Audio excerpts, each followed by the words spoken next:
केंद्र सरकार के कृषि कानून वापस लेने के बाद भी किसानों और सरकार के बीच गतिरोध कम होता हुआ नजर नहीं आ रहा। सरकार ने तीनों कानून संसद के रास्ते वापस भी ले लिए हैं, लेकिन अब आंदोलनकारी किसान एमएसपी पर कानून बनाने पर अड़े हुए हैं। इन सब के बीच संयुक्त किसान मोर्चा से बात करने के लिए केंद्र सरकार ने 5 प्रतिनिधियों के नाम मांगे हैं। पंजाब के एक किसान नेता ने दावा किया है कि केंद्र सरकार की तरफ से उन्हें फोन आया और एमएसपी समेत दूसरे मुद्दे पर कमेटी बनाने के लिए संयुक्त किसान मोर्चा से 5 लोगों के नाम मांगे गए, जिसके बाद किसानों के संगठनों की एक बैठक हुई जिसमें 5 नामों पर चर्चा भी हुई। बताया यह जा रहा है कि जल्द ही ये नाम सरकार को भेजे जा सकते हैं।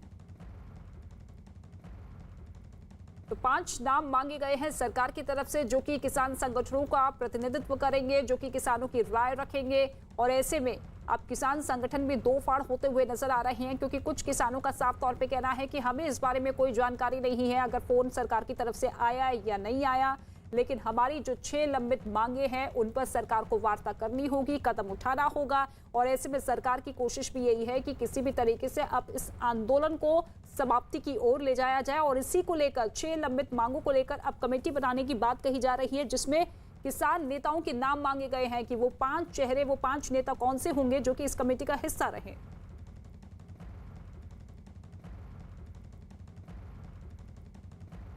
और इस बीच खबर यह है कि दिल्ली की सिंघू बॉर्डर से किसान संगठनों के एक धड़े ने घर वापसी की तैयारी कर ली है।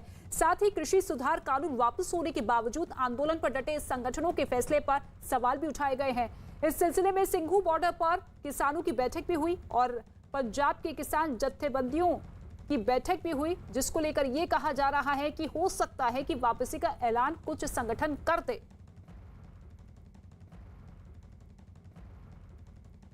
तो सिंघू बॉर्डर पर बैठक जो आज होनी थी संयुक्त किसान मोर्चा की, वो तो फिलहाल रद्द हो चुकी है और अब सभी की नजरें 4 दिसंबर को होने वाली बैठक पर है।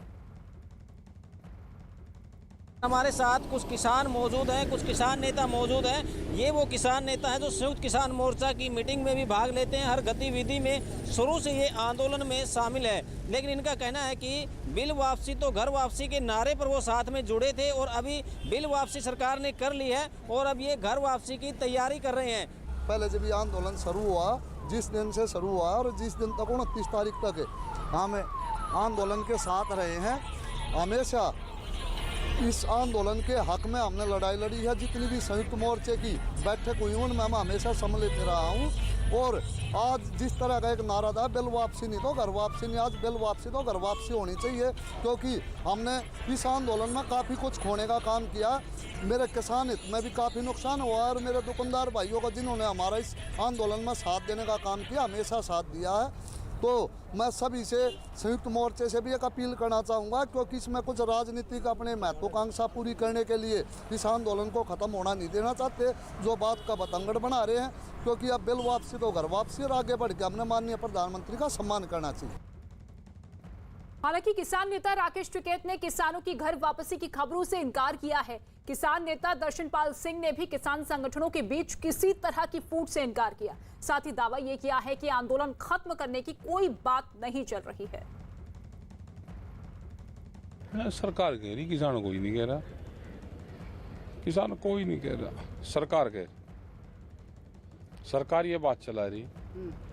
किसान कोई नहीं जा रहा, ना कोई मोर्चा जा रहा, ना कोई मोर्चे खाली हो रहे। सरकार को जितने दिन अफवाह चला नहीं भाई, 5-7 दिन और अफवाह चला ले और 5-7 दिन बाद में फिर शुरू कर ले बातचीत।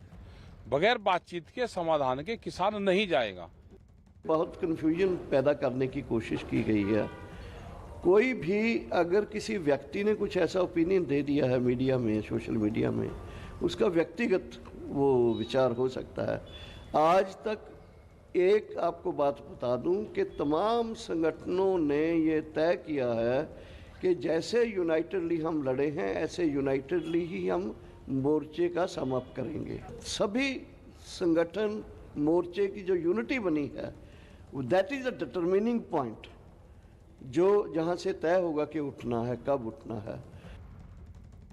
किसान नेता राकेश टिकैत ने केंद्र सरकार से कोई भी आश्वासन मिलने से साफ इनकार किया है और 4 दिसंबर को होने वाली बैठक के बाद ही आगे की रणनीति तैयार करने की बात कही। किसान नेता राकेश टिकैत इस वक्त बातचीत करने के लिए हमारे साथ मौजूद हैं। कल एक बड़ा डेवलपमेंट हुआ। संयुक्त किसान मोर्चा ने इस बात को माना है कि सरकार की तरफ से एक किसान नेता को कॉल आया है कि 5 नाम दीजिए, लेकिन औपचारिक बातचीत एसकेएम की तरफ से नहीं हुई है। इस पर क्या कहना है? और फोन तो भाई कोई किसी को भी कर लो, वो तो संयुक्त मोर्चा तय करेगा। फोन किसने करा, फोन किस पे आया? आप ही के एक नेता हैं सर। अरे लिखत पढ़त माना चाहिए ना। अच्छा। और सरकार कह दे, इसलिए सरकार को कहने में क्या दिक्कत है? सरकार जारी करे प्रेस के माध्यम से, सरकार जारी करे जैसे पहले जारी करते थे। एक फोन आ गया होगा, उसने बता दिया होगा। ठीक है सर। पहले जो एक वार्ताओं का दौर चला था उसमें होता ये था कि सभी 40 नेताओं को निमंत्रण आता था। इस बार ऐसा नहीं हुआ, सिर्फ एक किसान नेता को फोन किया गया। इसका क्या हम मतलब उसको वो कर नहीं रहे ना, उसको कर नहीं रहे। अच्छा। और वो ऑथेंटिक वो होगा, और वो फिर संयुक्त मोर्चे के लोग बताएंगे, वहाँ पे हमारे लोग वहाँ पे हैं। अच्छा। वे जानकारी देकर बताएंगे। तो आप ये चाहते हैं कि औपचारिक निमंत्रण मिलना चाहिए, अगर बातचीत है हुई है एसकेएम को भेजा जाए? हाँ बिल्कुल भेजा जाए। अच्छा सर, एक और चीज़ बताइए कि एसकेएम के 40 नेताओं की आज एक बैठक होने वाली थी, लेकिन उसे कैंसिल कर दिया गया। नहीं, 32 पंजाब पहली तारीख की कोई बैठक नहीं थी, वो 4 तारीख की है जी। हाँ। किसान नेता दर्शनपाल सिंह से जब ये पूछा गया कि क्या 5 किसानों के नाम तय हो चुके हैं तो सरकार से बात करने के लिए जाएंगे, उस पर उनका क्या कुछ कहना है वो आप सुनिए। 5 नाम की बात आई है, ये मैसेज मिला है सरकार की तरफ से, और हमारा एक जनरल कंसेंसस ये बना है कल की बैठक में कि हमारे पूरे देश की नुमाइंदगी करने वाली कमेटी लगनी चाहिए, और एक आध एग्रीकल्चर एक्सपर्ट जो एमएसपी पे एक्सपर्ट हो वो भी हमको रिकमेंड करना चाहिए। लेकिन अभी तक कोई नाम फाइनल हमारी तरफ से नहीं हो पाए हैं। आज फिर उस बैठक में चर्चा होगी, फिर एसकेएम की बैठक में चर्चा होगी। यूपी, हरियाणा, मध्य प्रदेश या ये जो इलाके हैं, वो इलाके जो ज़्यादा इस मोर्चे में रहे हैं, उनसे भी पूछा जाएगा कि कौन कौन से 5 लोग हो सकते हैं। और सरकार ने संसद में जानकारी दी कि किसान आंदोलन की वजह से लंबे समय से टोल प्लाजा बंद रहे और इससे करोड़ों का नुकसान हुआ। सरकार ने संसद में जानकारी दी कि आंदोलन की वजह से 2731 करोड़ रुपए का नुकसान हुआ। सबसे ज्यादा नुकसान हरियाणा में हुआ। यहां आंदोलन की वजह से 1319 करोड़ रुपए का नुकसान हुआ। पंजाब में 1269 करोड़ रुपए का नुकसान हुआ। राजस्थान की बात की जाए तो राजस्थान में 142 करोड़ रुपए का नुकसान हुआ। आंदोलन की वजह से साल 2020 से 65 नेशनल हाईवे बंद है और इससे करोड़ों का नुकसान हो रहा है।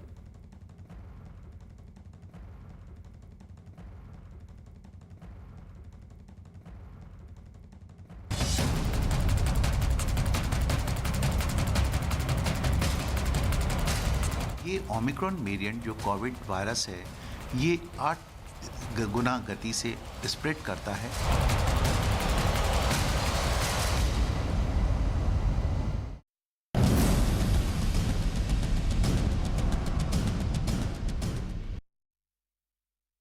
दिसंबर से जो विदेशी उड़ानें शुरू होने वाली थी, फिलहाल उन पर रोक जारी रहेगी।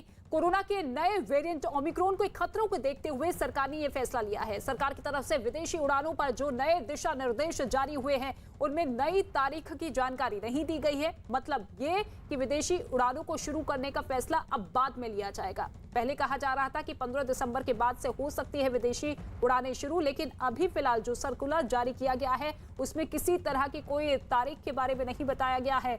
ऐसे में यह अंदाजा लगाना मुश्किल नहीं है कि जिस तरीके से खतरा और मौजूदा स्थिति बनी हुई है कोरोना के नए वेरिएंट को देखते हुए, अब विदेशी उड़ानें 15 तारीख के बाद भी शुरू नहीं हो पाएगी।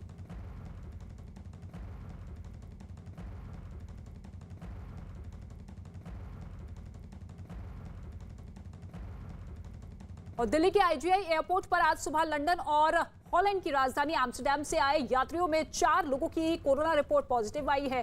कोरोना की नई वेरिएंट ओमिक्रॉन की आशंका को देखते हुए चारों यात्रियों के सैंपल जीनोम सीक्वेंसिंग के लिए भेजे गए हैं, जिसकी रिपोर्ट 3 दिनों में आएगी। साथ ही चारों यात्रियों को एलएनजेपी अस्पताल में आइसोलेशन में रखा गया है। इसके साथ ही आपको बता दें कि विदेश से आने वाले सभी यात्रियों की दिशा निर्देश के मुताबिक जांच की जा रही है।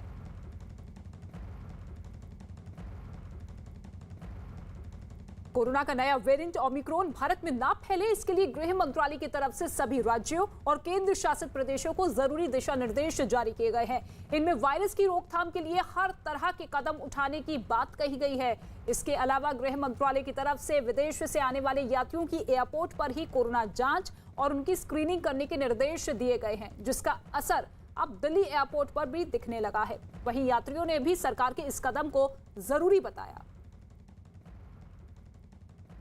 Everybody is afraid because uncertainty से there is a fear और fear से there is a reaction like we are doing कि कोई भी कहीं से आ रहा है, जबकि यूक्रेन में कोई केस नहीं है, लेकिन फिर भी हमको काफ़ी इसके कारण मतलब there is a fear psychosis। हमको संभल के रहना पड़ेगा because इंडिया में although right now we are almost at bottom, लेकिन पीक आने में टाइम नहीं लगता जैसे हमने पिछली बार देखा था। So we would be more cautious and we would take it very seriously। अच्छा टेस्ट हो रहा है, इससे हमारे देश की, हमारे बच्चों की, सबकी तंदुरुस्ती है। हमारे को दिखा दें। चलो अच्छा है, हो रहा है टेस्ट, अच्छे के लिए ही हो रहा है। कोरोना वायरस के नए वेरिएंट ओमिक्रॉन का खतरा बढ़ता हुआ देख भारत में भी इससे निपटने की तैयारियां शुरू हो चुकी है। दक्षिण अफ्रीका और दूसरे हाई रिस्क वाले देशों से महाराष्ट्र पहुंचे 6 यात्री कोरोना पॉजिटिव पाए गए हैं। इन सभी 6 यात्रियों के सैंपल ओमिक्रॉन वेरिएंट की जांच के लिए भेज दिए गए हैं। वहीं कोरोना का नया वेरिएंट सामने आने के बाद महाराष्ट्र सरकार ने बड़ा फैसला लिया है। अब महाराष्ट्र में विदेश से लौटे लोगों को पिछले 15 दिनों की यात्रा का ब्यौरा देना होगा। नई एडवाइजरी में 14 से ज्यादा देशों में जहां ओमिक्रॉन के मामले पाए गए हैं, उन देशों से आने वाले यात्रियों की एयरपोर्ट पर RT-PCR टेस्टिंग अनिवार्य कर दी गई है। इसके साथ ही यात्री के लिए 14 दिन का होम क्वारंटीन भी जरूरी होगा। ओमिक्रॉन से संक्रमित देशों से आने वाले यात्रियों की चेकिंग के लिए अलग काउंटर बनाए गए हैं, जहां उनकी जांच होगी। नए दिशा निर्देश के मुताबिक अगर किसी ने गलत जानकारी सरकार को दी तो इसके खिलाफ केस भी दर्ज होगा। ओमिक्रॉन की दहशत लगातार पूरी दुनिया में फैलती जा रही है और भारत भी इसके लिए पूरी से तैयार हो चुका है कि ओमिक्रॉन की जो वायरस है वो भारत में किसी जगह से इंटर ना हो पाए। इस समय हम न्यूज़ 18 इंडिया की टीम मुंबई के इंटरनेशनल एयरपोर्ट के T2 टर्मिनल पर है, अराइवल पर हैं। हम लोग खड़े हैं जहां पर सबसे ज़्यादा नज़र रखी जा रही है और आपको बताना चाहेंगे कि मुंबई और आसपास के इलाकों में, पूरे महाराष्ट्र में तकरीबन 6 संदिग्ध ऐसे मामले आए हैं और जो कोविड पॉजिटिव हैं, जो साउथ अफ्रीका से लोग आए हैं, उनके ऊपर खास नज़र रखी जा रही है। उनकी जेनोम टेस्ट किए गए हैं, सैंपल आने में थोड़ा सा समय लग सकता है, लेकिन इस समय हम अराइवल पर हैं और जिस तरीके से BMC के साथ साथ मुंबई इंटरनेशनल एयरपोर्ट में भी पूरी तैयारी कर रखी है और साफ तौर पर विदेशों से जो भी फ्लाइट मुंबई इंटरनेशनल एयरपोर्ट पर लैंड होगी उसमें जो भी पैसेंजर होंगे उन्हें RT-PCR टेस्ट कराना कंपलसरी हो गया है। और साथ ही साथ अगर RT-PCR टेस्ट में जो पैसेंजर हैं वो नेगेटिव होते हैं, नेगेटिव होने के बावजूद उन्हें 14 दिन की क्वारंटीन में रखा जाएगा, 14 दिन क्वारंटीन फैसिलिटी में रखा जाएगा।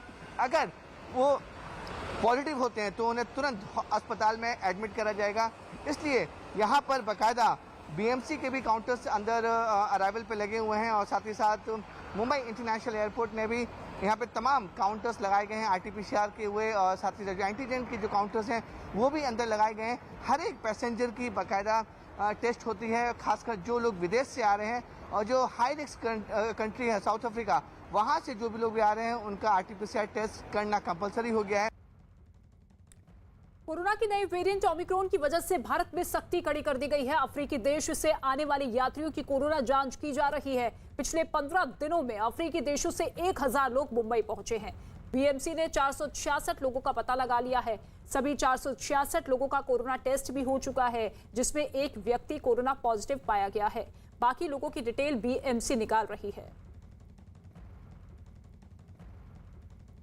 BMC से जो जानकारी मिल रही है कि 15 दिन के अंदर 1000 से ज़्यादा लोग साउथ अफ्रीका या फिर यूरोपियन कंट्री से यहाँ पर आए हुए हैं। उनमें से 466 का BMC ने डिटेल निकाला है और उनमें से जो 466 की कोविड टेस्ट कराई गई थी तो एक पॉजिटिव पाई गया है। बाकी जो BMC पूरी तरह से तैयारी कर रही है कि जो लोग अफ्रीकन देशों से यहाँ पर आए हैं उनकी डिटेल निकाली जा सके और उनकी डिटेल पता करके उनका टेस्ट किया जा सके कि कहीं कोई आदमी पॉजिटिव तो नहीं है। इसको लेकर अब ओमिक्रॉन को लेकर BMC काफ़ी सतर्क हो गए, महाराष्ट्र सरकार काफ़ी ज़्यादा सतर्क हो गई है। साथ ही साथ मुंबई इंटरनेशनल एयरपोर्ट के अधिकारी और जो टीम है वो भी काफ़ी ज़्यादा सतर्क हो चुकी है कि अब कि यही है कि आज यानी कि 1 दिसंबर से जो नए नियम लागू किए गए हैं मुंबई इंटरनेशनल एयरपोर्ट पे कि जो भी बाहर से किसी भी देश से मुंबई में आएगा या फिर मुंबई के आसपास के शहरों में जाएगा उसे आरटीपीसीआर टेस्ट कराना हर हाल में कंपलसरी है। और कोरोना पर महाराष्ट्र सरकार की गाइडलाइंस पर केंद्र सरकार ने नाराजगी जताई है। आपको बता दें कि केंद्रीय स्वास्थ्य मंत्रालय ने महाराष्ट्र सरकार से कहा है कि पूरे देश में एक ही गाइडलाइंस होनी चाहिए जिससे यात्रियों को कोई परेशानी ना हो। महाराष्ट्र सरकार ने केंद्र सरकार की गाइडलाइंस से अलग अपनी गाइडलाइंस तैयार की थी जिस पर ऐतराज जताया गया है। केंद्रीय स्वास्थ्य मंत्रालय की तरफ से महाराष्ट्र के एडिशनल चीफ सेक्रेटरी को इस मामले में एक चिट्ठी भी लिखी गई है जिसमें कहा गया है कि केंद्र सरकार की तरफ से जारी गाइडलाइंस को अमल में लाया जाए ताकि लोगों को परेशानी ना हो। सिर्फ हाई रिस्क जो कंट्रीज है उन कंट्रीज से आए हुए जो लोग हैं और वो अगर कनेक्टिंग फ्लाइट से डोमेस्टिक इसमें कोई ट्रैवल कर रहे हैं तो उसके लिए ज़रूर 10-15 दिनों की जो ट्रैवल हिस्ट्री है वो देखी जाती है और अगर वो फॉरेन से आए हैं तो निश्चित तौर पर उनको आरटीपीसीआर करना ज़रूरी है। 7 दिन का क्वारंटाइन करना भी ज़रूरी है। ठाणे की भिवंडी में एक ओल्ड एज होम में कोरोना विस्फोट हुआ है। ओल्ड एज होम में 79 लोग कोरोना पॉजिटिव पाए गए हैं। ओल्ड एज होम में रहने वाले बुजुर्गों में पहले 62 लोग कोरोना पॉजिटिव पाए गए थे और इसके बाद 17 और लोगों को कोरोना हुआ जिनकी रिपोर्ट सामने आई है। ओल्ड एज होम में रहने वाले लोगों में एक साथ 79 लोगों की कोरोना रिपोर्ट पॉजिटिव आने के बाद अब प्रशासन के हाथ पांव खुल चुके हैं, लिहाजा अब सभी जरूरी कदम उठाए जा रहे हैं। साथ ही कोरोना मरीजों का इलाज भी किया जा रहा है। कोरोना के ओमिक्रॉन वेरिएंट को देखते हुए रेलवे ने भी कमर कस ली है और इसी के तहत मुंबई में पश्चिम रेलवे ने जगजीवन राम अस्पताल में ऑक्सीजन प्लांट लगाया है जिसके जरिए हर मिनट 1000 लीटर ऑक्सीजन बनाई जा सकेगी और हर दिन करीब 100 मरीजों को ऑक्सीजन दी जा सकेगी। इतना ही नहीं, इस प्लांट में अगर कोई खराबी आती है तो विकल्प के तौर पर ऑक्सीजन सिलेंडर की भी व्यवस्था रेलवे ने की है।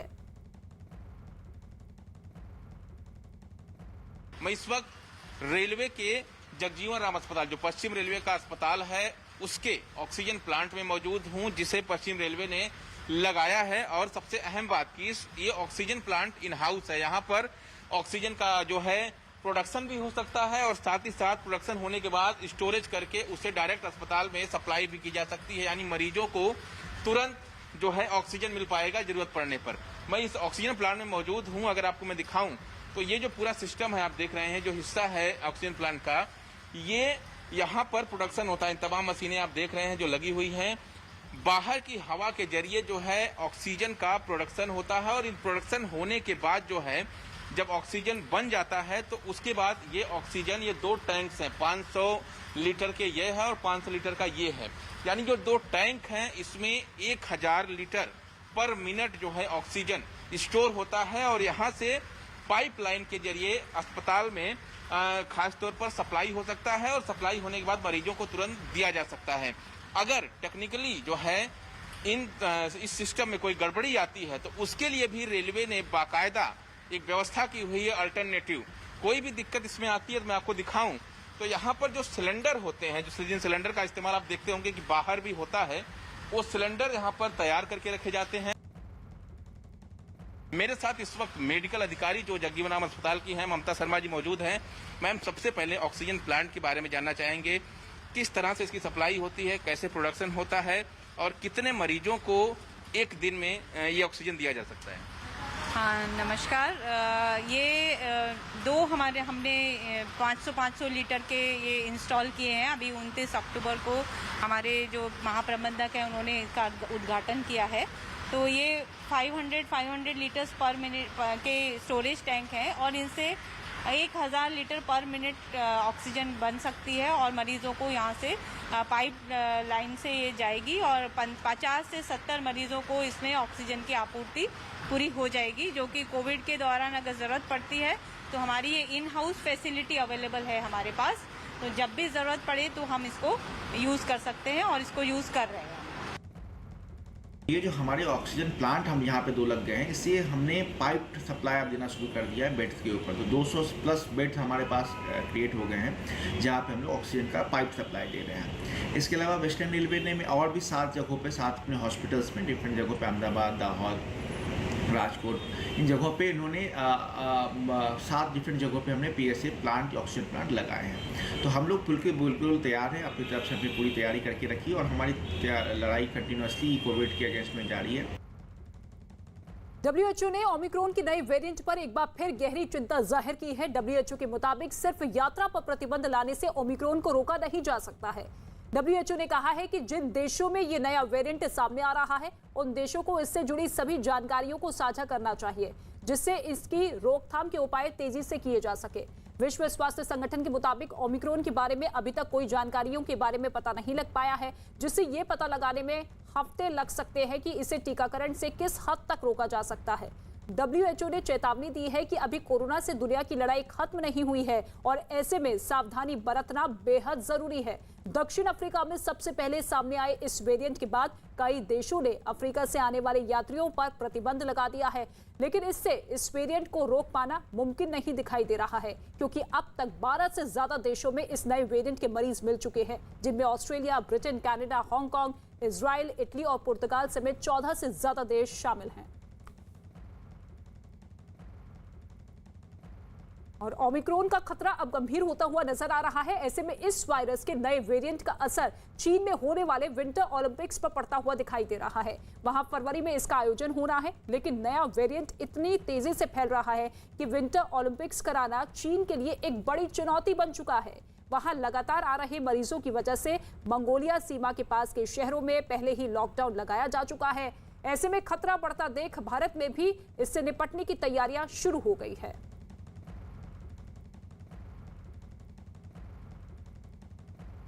और कर्नाटक में विदेशों से आने वाले सभी यात्रियों का कोरोना टेस्ट जरूरी कर दिया गया है, तो वहीं दिल्ली के LNJP अस्पताल में इसके लिए एक अलग से वार्ड तैयार किया गया है। राजस्थान की बात की जाए तो इस मुद्दे पर बैठक हुई यहां पर, जिसके बाद ये फैसला लिया गया कि जो भी बाहर से आएंगे उनकी जांच कराई जाएगी और 16 दिनों तक उन पर नजर भी रखी जाएगी। मध्य प्रदेश में भी नए वेरिएंट पर इमरजेंसी मीटिंग बुलाई गई। वहां पड़ोस के राज्यों से आने वाली बसों में मास्क पहनना जरूरी कर दिया गया और ऐसा नहीं करने पर बस मालिकों पर जुर्माना लगाया जाएगा। गृह मंत्रालय पहले ही सभी राज्यों को अलर्ट कर चुका है और लोकसभा में आज इस मुद्दे पर चर्चा भी होने की संभावना है।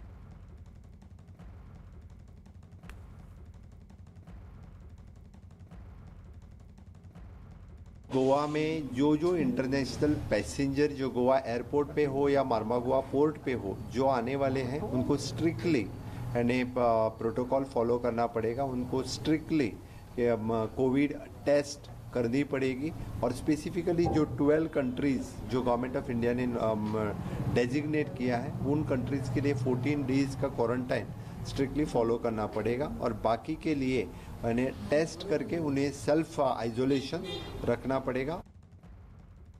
ओमिक्रॉन को लेकर पूरे देश में हाई अलर्ट हो चुका है। विदेश से लौट रहे यात्रियों की निगरानी की जा रही है और इसी कड़ी में विदेश यात्रा कर पिछले 10 दिनों में मेरठ लौटे 209 लोगों का कोरोना टेस्ट कराया गया, जिसमें सभी लोगों की कोरोना रिपोर्ट नेगेटिव आई है। हालांकि अभी 13 लोगों की रिपोर्ट आना बाकी है। इन लोगों में 7 लोग दक्षिण अफ्रीका से भी लौटे थे और उनकी रिपोर्ट भी नेगेटिव आई है। बताया यह गया है कि जिन लोगों की रिपोर्ट अभी आना बाकी है, अगर उनमें कोई यात्री कोरोना पॉजिटिव पाया जाता है तो उसकी जीनोम सीक्वेंसिंग कराई जाएगी। इनमें दक्षिण अफ्रीका, बोत्सवाना और हांगकांग से आने वाले यात्रियों पर खास ध्यान दिया जा रहा है। हमारे मेरठ जनपद में पिछले 12 दिनों में 209 लोग फॉरेन ट्रैवल से आए हैं और जिसके अंदर से 10 केसेस क्रॉस रेफरेंसेस हैं जिनके पासपोर्ट मेरठ के थे लेकिन अन्य शहरों में रहते हैं, तो उनका क्रॉस रेफरेंस भेज दिया गया है। साउथ अफ्रीका से 2 परिवार के लोग आए हैं, हमारे यहाँ 7 लोग आए हैं जो कि नेगेटिव है। अगर कोई भी विदेशी यात्री जिसको कोविड पॉजिटिव पाया जाता है उसको इन 2 वार्ड में आइसोलेट किया जाएगा। झारखंड की राजधानी रांची में भी कोरोना के नए वेरिएंट को लेकर खास सावधानी बरती जा रही है। रांची में विदेश से जितने भी यात्री आ रहे हैं उनका RT-PCR टेस्ट किया जा रहा है। इसके साथ ही उनके टीकाकरण का सर्टिफिकेट और कोरोना टेस्ट रिपोर्ट की भी जांच की जा रही है। साथ ही सभी लोगों के रिकॉर्ड भी रखे जा रहे हैं और सभी से सावधानी बरतने की अपील की जा रही है। प्रायः तो सभी लोग जो हैं कि वैक्सीनेशन या फिर स्क्रीनिंग हो करके ही प्लेन में ट्रेवल करते हैं। बट फिर भी यहाँ पर जो पैसेंजर आते हैं जिनका वैक्सीनेशन कंप्लीट नहीं है या उनके पास रिपोर्ट नहीं है, टेस्ट नहीं है, तो हम लोग उनसे रिक्वेस्ट करते हैं कि भाई आप एक यहाँ सैंपल दे दीजिए हमारे पास, उनका RT-PCR और रैपिड एंटीजन टेस्ट हो जाता है। और भाई सबसे बड़ी बात तो ये है कि लोगों को अपनी जिम्मेदारी समझनी होगी। अगर वो अपनी जिम्मेदारी को नहीं समझेंगे तो हो सकता है कि ये अपने परिवार में फैलाए, अपने दोस्तों को फैलाए, और ये एक बार चेन शुरू हो जाए तो फिर इसको रोक पाना बड़ा मुश्किल है। और देश में कोरोना के केस पहले के मुकाबले अब फिर बढ़ रहे हैं। पिछले 24 घंटे में देश में कोरोना के 8,954 नए मामले सामने आ चुके हैं, जबकि 267 लोगों की कोरोना से मौत की खबर है। वहीं पिछले 24 घंटे में 10,000 से ज्यादा लोग कोरोना से ठीक भी हुए हैं। तो एक बार फिर से कोरोना केसेस में इजाफा होता हुआ नजर आ रहा है। 10,207 लोग कोरोना से ठीक हुए हैं, लेकिन इसके साथ ही कोरोना से ही 207 लोगों की मौत हुई है। देश में एक बार फिर से कोरोना अपने पैर पसारता हुआ नजर आ रहा है, तो दूसरी ही तरफ कोरोना का नया वेरिएंट ओमिक्रॉन का खतरा भी है।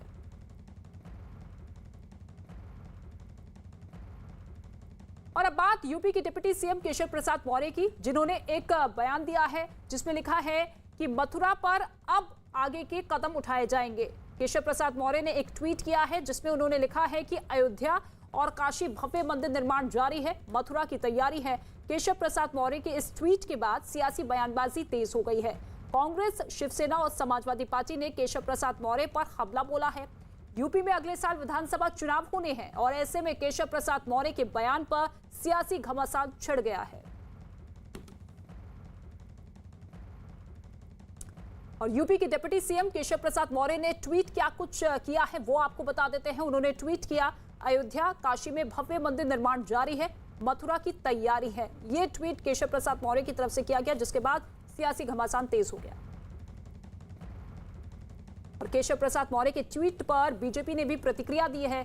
क्या कुछ कहा जफर इस्लाम ने, आइए आपको सुनवाते हैं। इसके बारे में मैं जितना मैं समझ रहा हूं कि वो उसको जो विकास हो रहा है हर जगह पर उसके संदर्भ में बोल रहे होंगे। यूपी के डिप्टी सीएम केशव प्रसाद मौर्य के बयान के बाद सियासी घमासान भी छिड़ गया है। समाजवादी पार्टी और शिवसेना ने केशव प्रसाद मौर्य पर हमला बोला है। 2017 के विधानसभा चुनाव में केशव प्रसाद मौर्य जी पूरे उत्तर प्रदेश में घूम रहे थे कि मैं पिछड़ों का मुख्यमंत्री बनने आया हूँ, पिछड़ों की हक की बात करने आया हूँ, लेकिन उत्तर प्रदेश में वो मुख्यमंत्री नहीं बनते। आज वो पिछड़ों की बात भी नहीं करते, किसानों की बात नहीं करते, बेरोजगार नौजवानों की बात नहीं करते। मुद्दों को भटकाने के लिए केशव प्रसाद मौर्य जी इस तरह की बयानबाजी करते हैं, लेकिन जनता ने भारतीय जनता पार्टी को नकारने का मन बना लिया है। जिस तरीके से ये खेल रच रहे हैं उससे स्पष्ट होता जा रहा है कि इनके पास कोई मुद्दा नहीं रह गया है। यूपी डेवलपमेंट का मुद्दा नहीं है, यूपी की जनता की आवाज़ का मुद्दा कोई नहीं है। ये फिर से वही राजनीति पे आ रहे हैं जिसके लिए ये माने जाते हैं।